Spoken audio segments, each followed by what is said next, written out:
Olá, meus amores, como é que vocês estão? Gente, estamos aqui mais uma vez gravando mais um vídeo para esse canal tão maravilhoso. É o canal da família típica, maternidade, paternidade. Se você é pai, mãe, família que cuida de uma criança com necessidade especial, então você está no lugar certo. Aqui eu vou falar para você sobre a minha experiência, meu olhar como mãe atípica, que é o que eu sou. Hoje eu tenho um filho no nível 3 de suporte do autismo e uma filha com TDAH.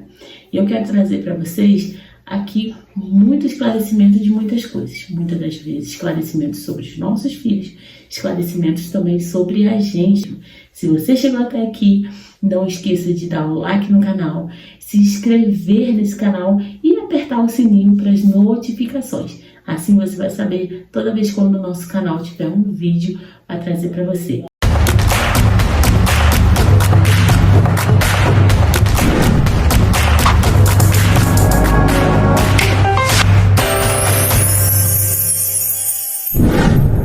E hoje a gente veio falar um pouquinho sobre a família típica. Fala pra mim, eu quero que você fale aí pra mim nos comentários. Depois do diagnóstico do seu filho, eu vou falar sobre o autismo aqui, porque o autismo e o TDAH, né? Porque é o que eu vivo. Depois do diagnóstico, o que você teve que mudar na sua vida? Comente aqui embaixo, coloque nos comentários o que você teve que mudar depois do diagnóstico. Falar sobre diagnóstico, sobre qualquer necessidade especial, é um tabu muito grande. Tem pais ainda e familiares que não aceitam. Eu conheço alguns, eu ouço de alguns que acham que a criança, adolescente tem alguma coisa, mas não buscam muitas vezes esse esclarecimento. Às vezes não é nem porque não é instruído a isso, mas muitas das vezes por medo de que o diagnóstico seja verdade e que tenha que enfrentar essa montanha de desafios e dificuldades. Normalmente, quando uma família espera, a mãe está ali grávida, né, aquela família esperando a criança nascer, o pai, os avós, cria uma grande expectativa sobre aquela criança. Cria expectativas, sonhos, projetos, planos. E aí, a criança nasce. Nasce uma criança saudável, cheia de vida, mas ao decorrer do tempo, né, ao longo dos meses, essa criança começa a aparentar um comportamento diferente normalmente de outras crianças. Ou, normalmente, acontece que a criança desenvolve, mas chega num certo momento que ela regride todo aquele desenvolvimento.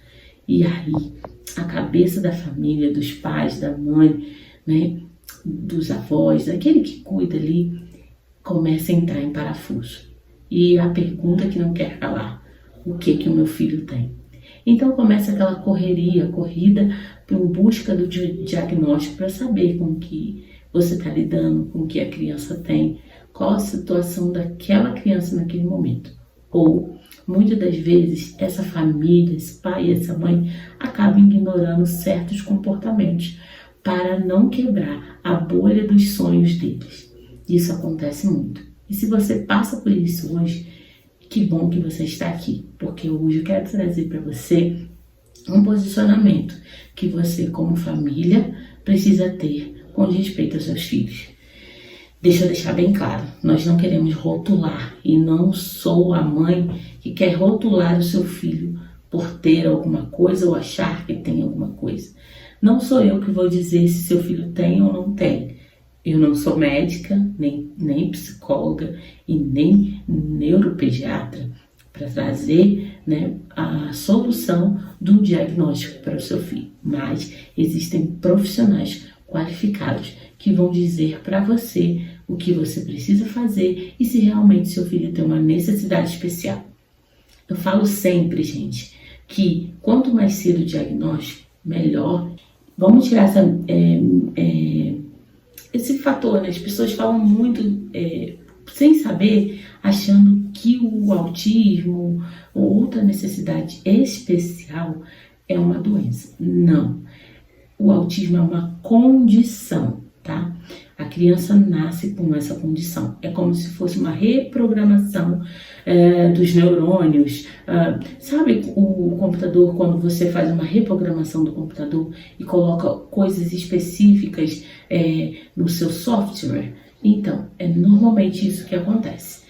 Normalmente as crianças típicas nascem com uma programação e as crianças atípicas, elas nascem com outra programação. É mais ou menos isso. Lembre-se, estou falando com o olhar de mãe. Uma mãe que busca e estuda bastante a respeito do assunto. Afinal, eu vivo com o autismo e o TDAH todos os dias da minha vida. O que eu quero trazer aqui para vocês é esse medo que muitas das vezes as famílias carregam de aceitar o diagnóstico. Falo aqui mais uma vez, nós não queremos rotular as pessoas, porque hoje as pessoas acham que o autismo virou moda, o TDAH virou moda. Não virou moda, gente. Vou explicar no meu olhar de mãe o que eu penso do que acontece hoje. Primeiro pensamento. Antigamente, não tínhamos profissionais para diagnosticar autismo, TDAH, dislexia, dislalia, TOD, TEPAC. A gente não tinha profissionais qualificados, estudados para trazer esses diagnósticos. Hoje nós temos. Então isso facilitou entender aqueles alunos que muitas das vezes dentro da sala de aula tinham comportamentos diferentes e também tinham necessidades e dificuldades, na verdade, de aprendizagem. Às vezes não era porque a criança era preguiçosa ou porque ela não queria fazer o dever, é porque ela tinha uma necessidade e dentro do cérebro dela tudo funcionava diferente, só que a gente não entendia. Ponto. Antigamente, sempre existiu o autismo. Sempre. Nunca foi uma coisa que estourou agora. Não, o autismo já existia. Só que antigamente funcionava muitas das vezes desse jeito. Você lembra quando você era criança e você tinha um amigo mais quieto da sala? Aquele amigo que não gostava de conversar, andava com roupas às vezes mais compridas, não gostava muitas das vezes nem de mostrar o braço, sei lá, andava um pouco diferente do que era o restante da turma. Possivelmente esse aluno, essa menina, esse menino dentro da sala de aula poderia ser um autista nível 1 de suporte. Sim, muitas das vezes esse quietinho que ficava no fundo da sala e não conversava com ninguém era aquele que gabaritava a prova. Sim, autista com habilidades, com altas habilidades. E naquela época a gente não tinha terapeutas, psicólogos que tratavam essa área, né? E acabava que passava, né? As pessoas passavam por isso, sofriam muitas das vezes, sim, sofriam, porém viviam. O TDAH, aquele aluno que tinha muita, não era qualquer dificuldade, mas era muita dificuldade na área de exatas. Cara, aquilo que não entrava na cabeça daquele aluno, o professor se cansava de explicar e ele não conseguia absorver o conteúdo. Por que eu falo de exatas? Porque normalmente quem tem TDAH tem dificuldade muito nas exatas. Não estou dizendo que as outras matérias não tenham dificuldades, mas principalmente nas áreas de exatas são as que são mais difíceis.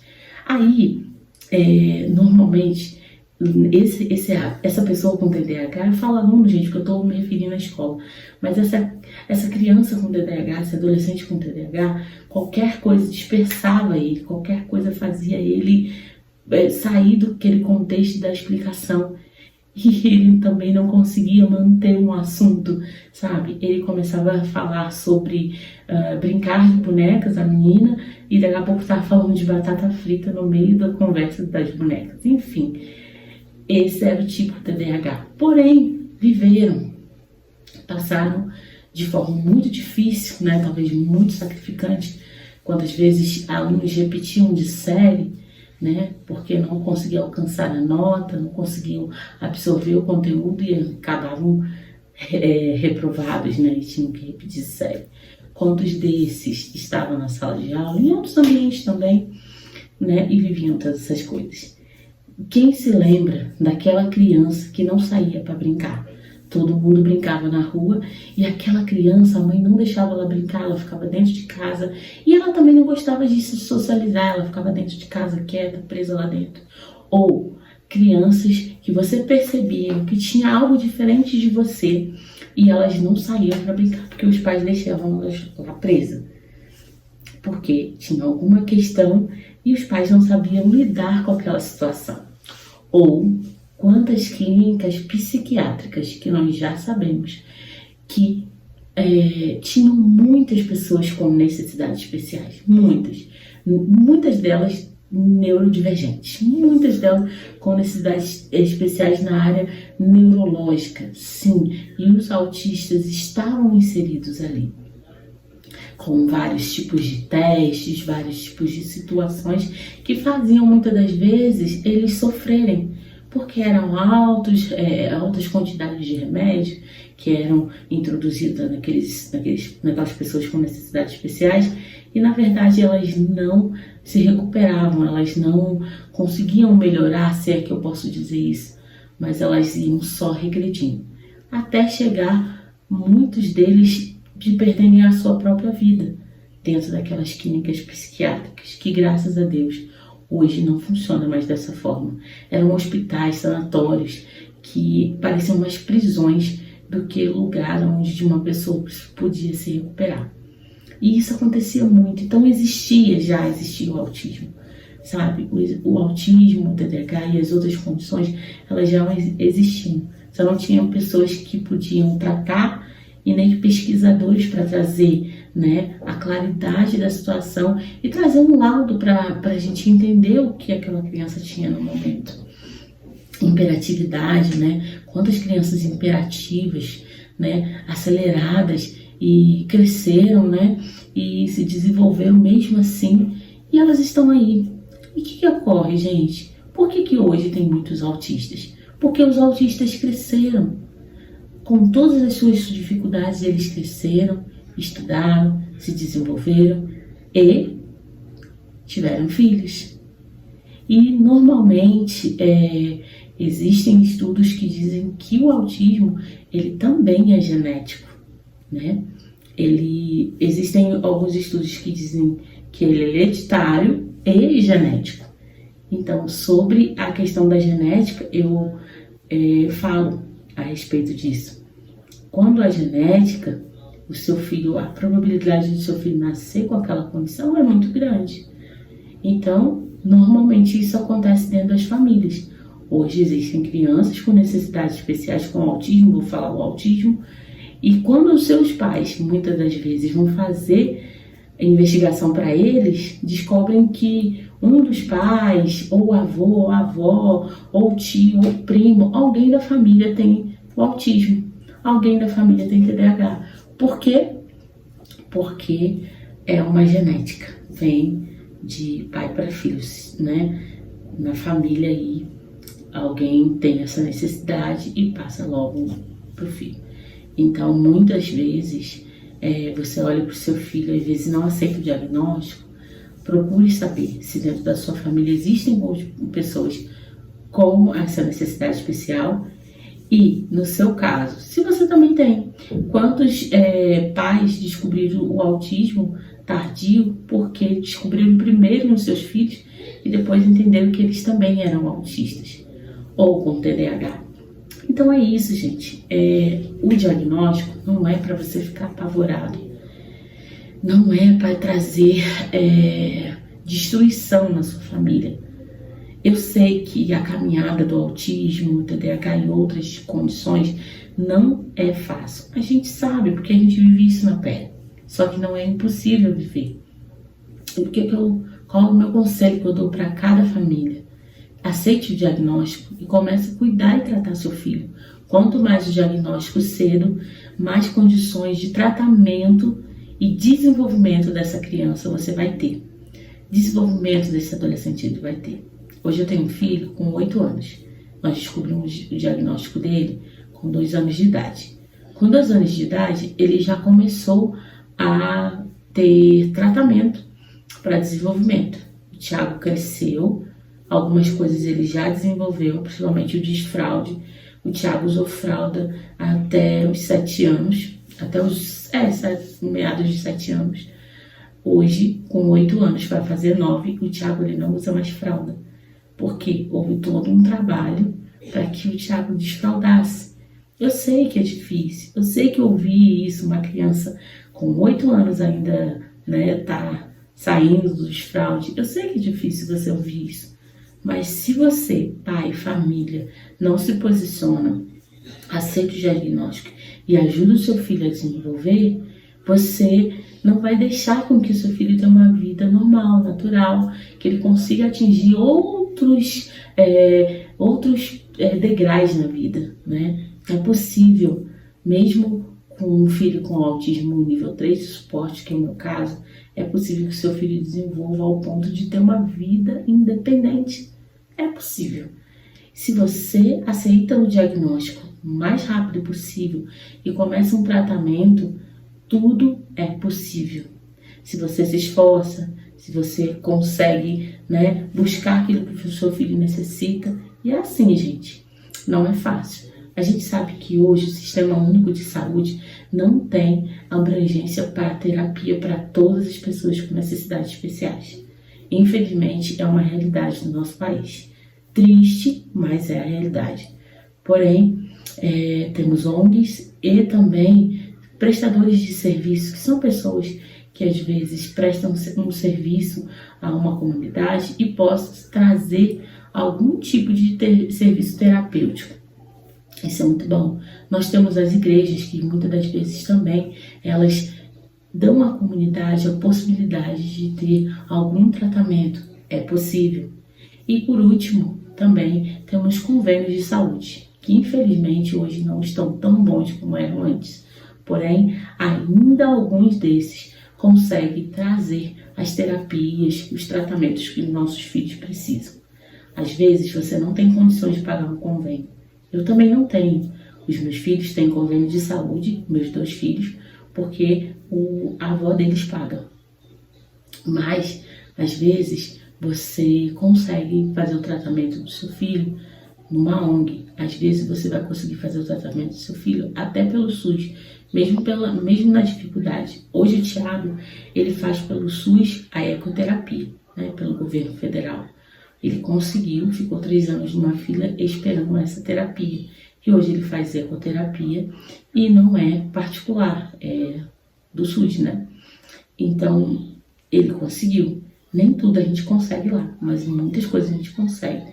Só ter força de vontade, coragem e correr atrás. Sim. E ponto. É sobre isso. Aceite o diagnóstico. Diagnóstico não é para ser ignorado. E também não para ser desmistificado, sabe? Porque tem muita gente falando assim, porque a moda agora é autismo, porque tudo agora é TDAH.